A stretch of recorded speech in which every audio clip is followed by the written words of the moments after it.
she says to me, "Don't you think it's embarrassing that the host of Hockey Night in Canada looks like that after 2 beers? Like, you just can't."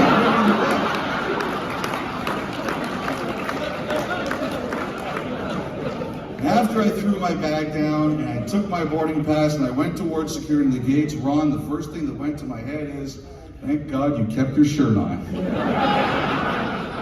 Someone who deserves it, and leaving a flesh wound or two that will make all of you in the audience very happy.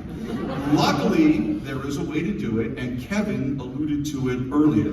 If you've ever followed Ron's career or watched Hockey Night in Canada, no doubt you have sat there, slack-jawed at your television, iPad, phone, whatever, when Ron opens the show with some crazy 7-minute dissertation that makes absolutely no sense until the opening of the sermon matches the closing of the sermon, and then Kevin, as he said, everybody looks at each other and says, "That's incredible, how did he just do that?"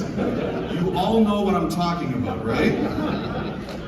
In these moments, I want you to know that those of us next to him in the studio, Kevin Bieksa, Jennifer Botterill, Kelly Rudy, myself, we are equally as stunned and baffled as all of you. We are staring at him both in awe of his brilliance and convinced that he is completely insane. So here we go. Good evening, everybody, and welcome to the Western Canada Professional Hockey Scouts Foundation Celebrity Roast of Ron MacLean. When people think of Western Canada, they think of 1905. On July 20th of that year, the Saskatchewan Act and the Alberta Act received royal assent. 43 days later, they were officially established as provinces. The number 43 is ironic here because next June, Kevin Bieksa will turn 43. That's amazing to me because finding players like Bieksa is why Ron Delorme is being honored tonight. If Saskatchewan and Alberta were not established as provinces, Ron Delorme may never have found Kevin Bieksa, and there would be no reason for Ron to be here.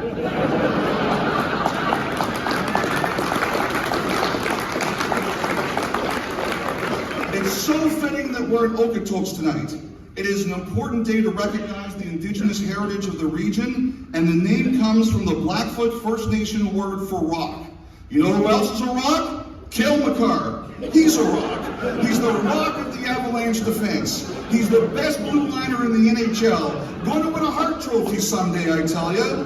Don Perrup is proud of advocating in the Colorado organization for Cale Makar. That's why he's here. Here rhymes with red deer. Have I ever mentioned that for red deer?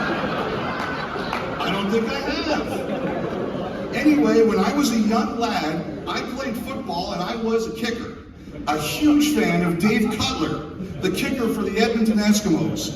Cutler wore number 26 and is in the Hall of Fame. You know who else is in the Hall of Fame? Scott Niedermayer. And just like Cutler, he wore a number in the 20s. 27, not 26, but close enough. But do you know who got close enough to Lou Lamoriello to convince him to draft Scott Niedermayer? Glenn Dirks. Glenn should not only be honored because of his scouting, he should be honored tonight just for getting close to Lou Lamoriello. I mean, who could really do that? Lou Lamoriello is excellent at keeping secrets. When the Devils were trading for Cord Schneider from Vancouver, he told the Canucks, "If this gets out before we announce it, the trade is off. Even if I'm walking up to the podium at the draft," and that trade was at the draft, "and I hear it before, I'm calling off this trade." You know who else kept a secret at the draft? Mike Penny in 1989. He'd done the work to prove Pavel Bure was eligible to be picked. No other team realized there were some games he'd played that he hadn't been credited with and allowed him to be selected. The Canucks took him 113th overall, an absolute steal, great stuff. Great job, Mike Penny. One of the executives who praised Penny for going the extra mile was Jack Button of the Washington Capitals. Jack's son, Craig, set this up tonight, and I'm grateful to him for doing so.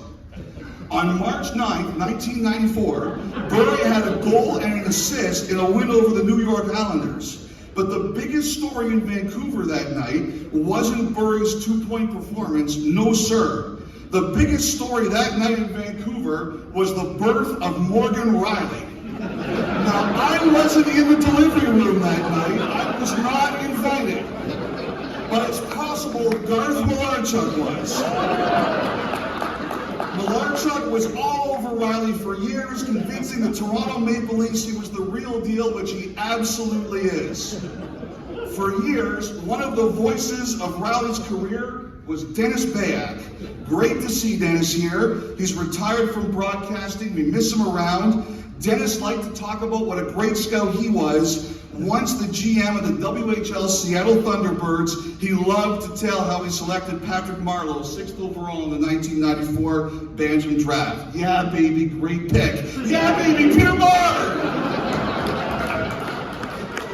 Another great voice we really miss calling NHL games. Passion and enthusiasm, Peter. That's what you always taught us. If you're not excited for the game you're calling, why would the audience be excited? Awesome. But nobody cared more about audiences than John Shannon. Don't talk down to them, he always say. Don't use $10 words to sound smart. Audiences can smell phoniness. John taught us so many great lessons. He was also very tight, as you've heard, with Glenn Sather. The first NHL draft pick under Sather's administration, have to mention Barry Fraser, was Kevin Lowe. Tremendous selection, as you've heard. Scored Edmonton's first goal in the NHL. Played the most games in Northern history. The only player with over 1,000. Won 6 Stanley Cups. Competed in the Battle of Alberta against Tim Hunter. Trevor Linden once told me a great story about Tim Hunter. Said that a couple of seasons late into his career, Linden was leaving the rink after practice and saw Hunter in the NHL for more than 800 games at that time on the exercise bike, sweating a puddle onto the floor. That's when Linden realized even more seriously how he had to take things. So I'm sitting at home, Carrie's somewhere. I went down a Battle of Alberta YouTube rabbit hole with Hunter. On November 7th, 1986, he got into a big fight with Steve Smith, another very strong guy. Hunter really pops him with a left right in the middle of it. And then I'm thinking to myself, Tim Hunter, number 19. Steve Smith, number 5. 1905, Western Canada.